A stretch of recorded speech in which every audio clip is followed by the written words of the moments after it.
спортшыларды бізге таныстырып өтуде.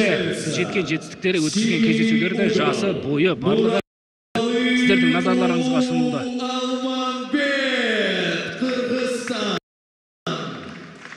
Рост 184 сантиметра, возраст 20 лет. Чемпион Кыргызстана по ММА, чемпион Кыргызстана по валетудо, мастер спорта по валетудо. Профессиональный рекорд 4-0-0. Валетудо бойынша Кыргызстанның чемпионы, валетудодан спорт шебері, ММА-ден Кыргызстан чемпионы. Нұралұлы Алманбетті таныстырып өтті, ал енді оның қарсыласы міне біздің жерлесіміз. Возраст 24 года. Победитель Кубка Казахстана по ММА, чемпион Казахстана по ММА, профессиональный рекорд. Одно поражение и 3 победы.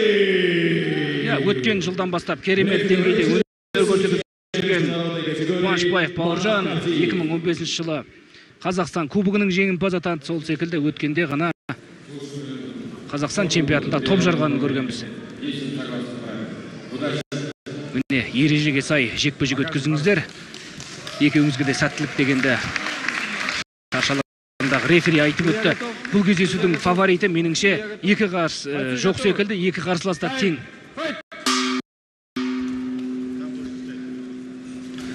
Сізге қосылам, екі қарсыластың деңгейі тең, сондықтан жекпе-жек тартысты болып өтетін шығар. Бұл жерде біздің Қуанышбаев Бауыржанның дайындығы қалай жүрді, өзіңіз бір ауыз айтып өтсеңіз? Бауыржан осы жекпе-жекке жақсы дайындаған, ол қараның спортшысы.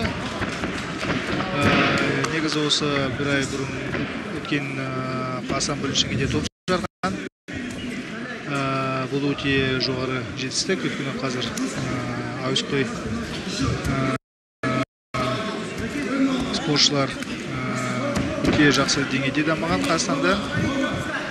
Негізі бәрі бар, Бауыржанға осы жекпе-жекке жеңіске жетеді. Көреміз қазір. Бауыржан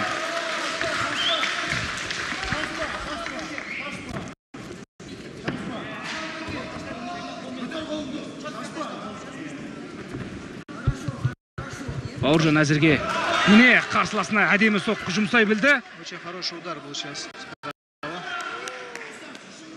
Қарсыластар ашық жекпе-жек өткізуде, қазір қолын көтеріп қорғанып жүрген біз спортшыларды көріп отқан жоқпыз. Екеуі де әдемі жанкүйерге ұнайтын жарқын жекпе-жек үлгісін көрсетуде. Да, сейчас хорошо завязал Бауыржан своего соперника. Не стал форсировать он переводом в партер или там каким-то взрывом. Видимо, рассчитывает силы на весь бой. Сейчас провел очень хороший левый сбоку и тут же правый прямой. Продолжает атаку руками. В спокойном ключе ведет бой, но при этом контролирует его с центра ринга. Я думаю, что хочет доверного разыграть этот бой, грамотно построил свою тактику. В принципе, на руках и ногах Бауыржан своего соперника перебивает пока. Біздің қарағандылық Бауыржан әзірге тәп-тәуір өнер көрсетуде. 3-4 соққысы өтіп үлгерді. Оның екеуі жойқын шықты десек те болады.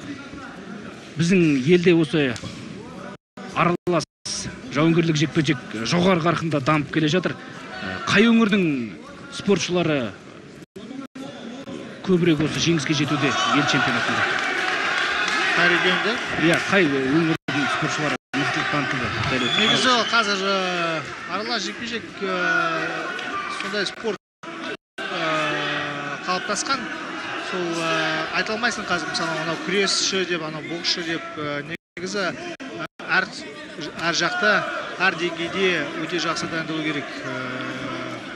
Бокс болса да, күрес болса да, грэпплингті алсақ, қылқындыру әдістерінде, қолмен аяқты сындыратын әдістерді өте жақсы білу керек негізі. Ол мысалы 10 жылға қарағанда қазір басқаша. Республика бойынша жоғары деңгейде дамып келе жатыр. Жақсы деңгейде дамып келе жатыр. Біз бүгін көріп отырмыз, ақтөбелік спортшылардың да жеңіске жеткені сол секілді. Қарағандылық спортшылар, астаналық спортшылар өзін жарқын өнерлерімен көзге түсті. Хороший лоу-кик сейчас проводит Бауыржан. Надо также продолжать внимательно работать, потому что у соперника все-таки руки приспущены немножко. Не давать ему выходить в корпус, как сейчас он и делает, правильно. Чуть немножко, наверное, приспустить руки или стойку чуть ниже наклонить. Ну, тактика совершенно правильная. Пытается он перебивать своего соперника с рук, с ног. Не дает проходить ему в корпус, не дает проходить ему в ноги.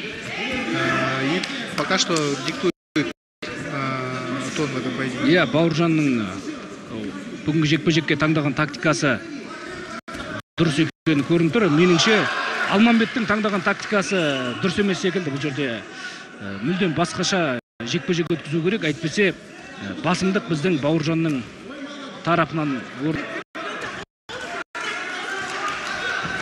Бұл жерде әдемі соққы өтті. Нокдаун жоқ, нокаут. Өзінің жеңілгенін мойындаған Алманбет міне жеңілді. Бауыржан Қуанышбаев жанкүйерлерін қуантып, керемет жеңіс үлгісімен бүгінгі жекпе-жек кешінің түйінін қойды. Продолжил свою тактику победную Бауыржану. Совершенно правильно, как до этого, в принципе, и говорили, было его решение провести поединок в стойке, пытаться с ударами рук, ног, и закончил этот поединок досрочно, с чем мы поздравляем всех казахстанских любителей ММА, в особенности Карагандинскую федерацию областную, которую Володя Абросимов возглавляет, очень большую работу проводит в своем регионе, и результаты мы видим на лицо, да, сейчас очень хорошо провел слева, левый сбоку свой и правым закончил. Супер бою! Победу нокаутом одержал боец из Караганды Бауыржан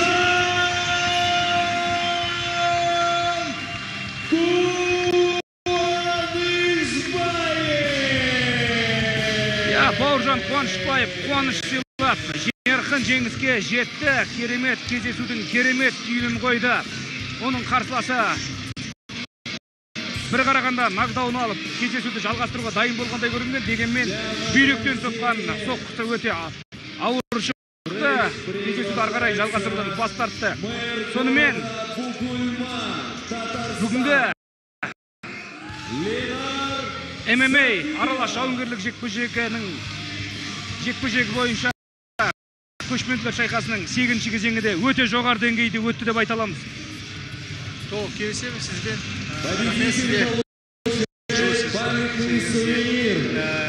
Я думаю, что да, на хорошем уровне пошел команда 8. В основном побежали наши ребята, что также не может не радовать. И нужно принимать во внимание тот фактор, что соперники тоже были очень неплохие. Мы видели, что из Таджикистана, с Узбекистана приехали неплохие ребята, подготовленные. Конкуренция растет, вид спорта развивается, хорошо развивается он в Казахстане. И Федерация ММА Казахстана проводит большую работу в этом направлении. Я думаю, что это на руку всем.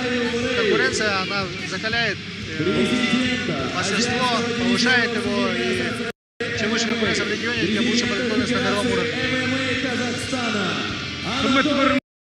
Бүгінгі бізде жекпе-жек кешінде өзінің ойымен бөлісіп, спортшылардың өнер көрсету тұрғысында көптеген өзінің пікірін білдірген ММА бойынша